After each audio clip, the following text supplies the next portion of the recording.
नमस्कार दोस्तों। तो एक खबर अभी पढ़ी कि रशियन प्रेसिडेंशियल एड जो रूसी राष्ट्रपति के सीनियर सहयोगी हैं यूरी उशकॉव, उनकी उनके हवाले से ये बयान छपा है कि जल्द ही भारत, रूस और चीन के राष्ट्राध्यक्ष जो हैं वो आपस में कोई बैठक करने वाले हैं, कोई मीटिंग करने वाले हैं। अब भारत के किसी भी संस्थान की ओर से इसकी कोई कंफर्मेशन या इसकी कोई संभावना की बात अभी तक नहीं कही गई है। मीडिया में ये रिपोर्ट मेरे ख्याल से 24 घंटे से ऊपर हो गए हैं चल रही है, और जहाँ तक मेरी जानकारी है चीन की तरफ से भी अभी तक ऐसी कोई पेशकश या ऐसी कोई संभावना की बात नहीं है।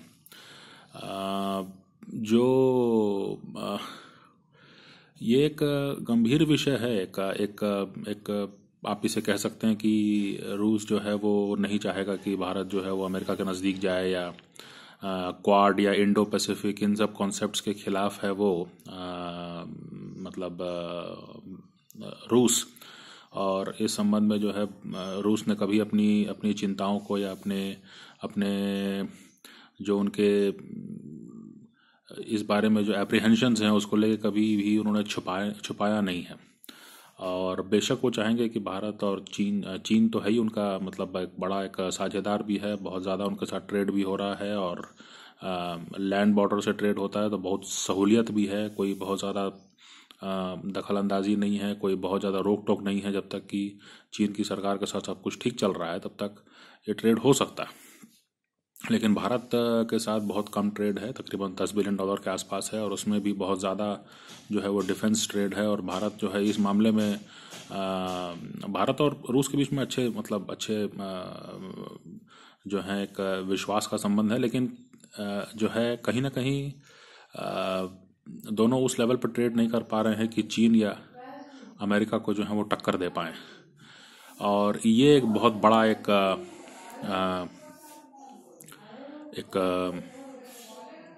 नेगेटिव पॉइंट है।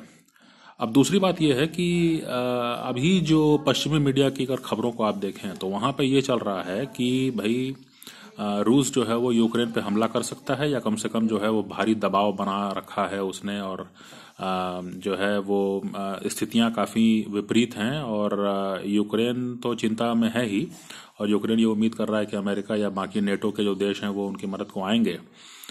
लेकिन इसका दूसरा नतीजा है वो ये कि यूरोप में भी जो है काफ़ी एक चिंता का माहौल है, और वहाँ पर भी जो है सेनाओं को काफ़ी तैयार किया गया है।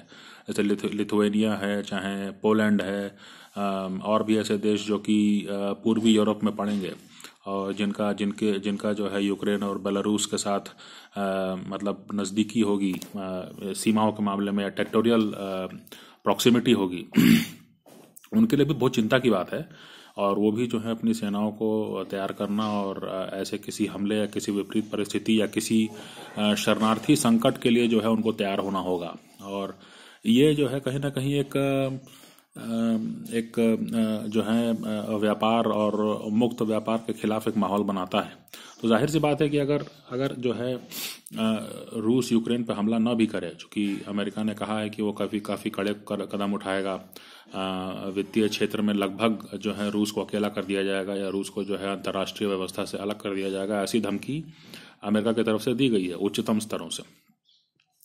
तो ये माना जाए कि रूस जो है वो अगर यूक्रेन पे हमला करता है या नहीं करता है तो भी जो है उसका जो प्रभाव क्षेत्र है वो स्थापित होता जा रहा है।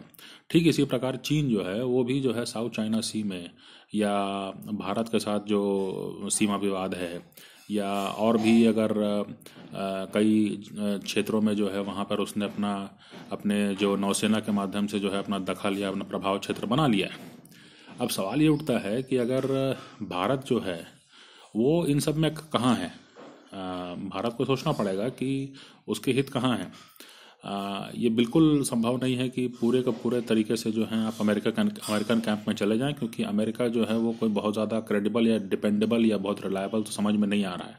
दूसरी बात है कि अमेरिका के समाज में भी काफ़ी सारे जो हैं वो अंदरूनी काफ़ी उथल पुथल मची हुई है, और उसका असर उनके पॉलिटिक्स पे पड़ रहा है।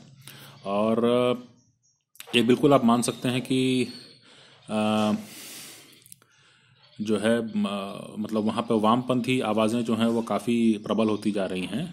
और जो हैं बाहर से लोग आकर के उन्होंने जो है बहुत तेज़ी से डेमोग्राफी को बदला है। और जो वहाँ का जो पारंपरिक रूप से जो श्वेत आबादी थी वो उस तेज़ी से नहीं बढ़ पा रही है।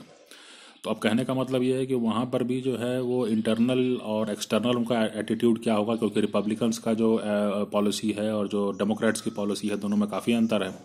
तो हर 4 साल में क्या आप उनके साथ अपना रीसेट करेंगे रिलेशन, तो ये सब काफ़ी कठिनाइयाँ हैं। तो भारत को ये देखने की ज़रूरत है कि अगर चीन जो है वो बिल्कुल कुछ एक ज़मीन का टुकड़ा या कोई संसाधनों पर कब्जा करने के नज़दीक है, या रूस भी जो है वो इस तरह का कोई इस तरह के किसी उसके करीब है, तो इन सब का असर भारत के हितों पर क्या पड़ेगा, और भारत जो है वो कब तक जो है वो अपने प्रभाव क्षेत्र या अपने अपने हितों के बारे में, या अपने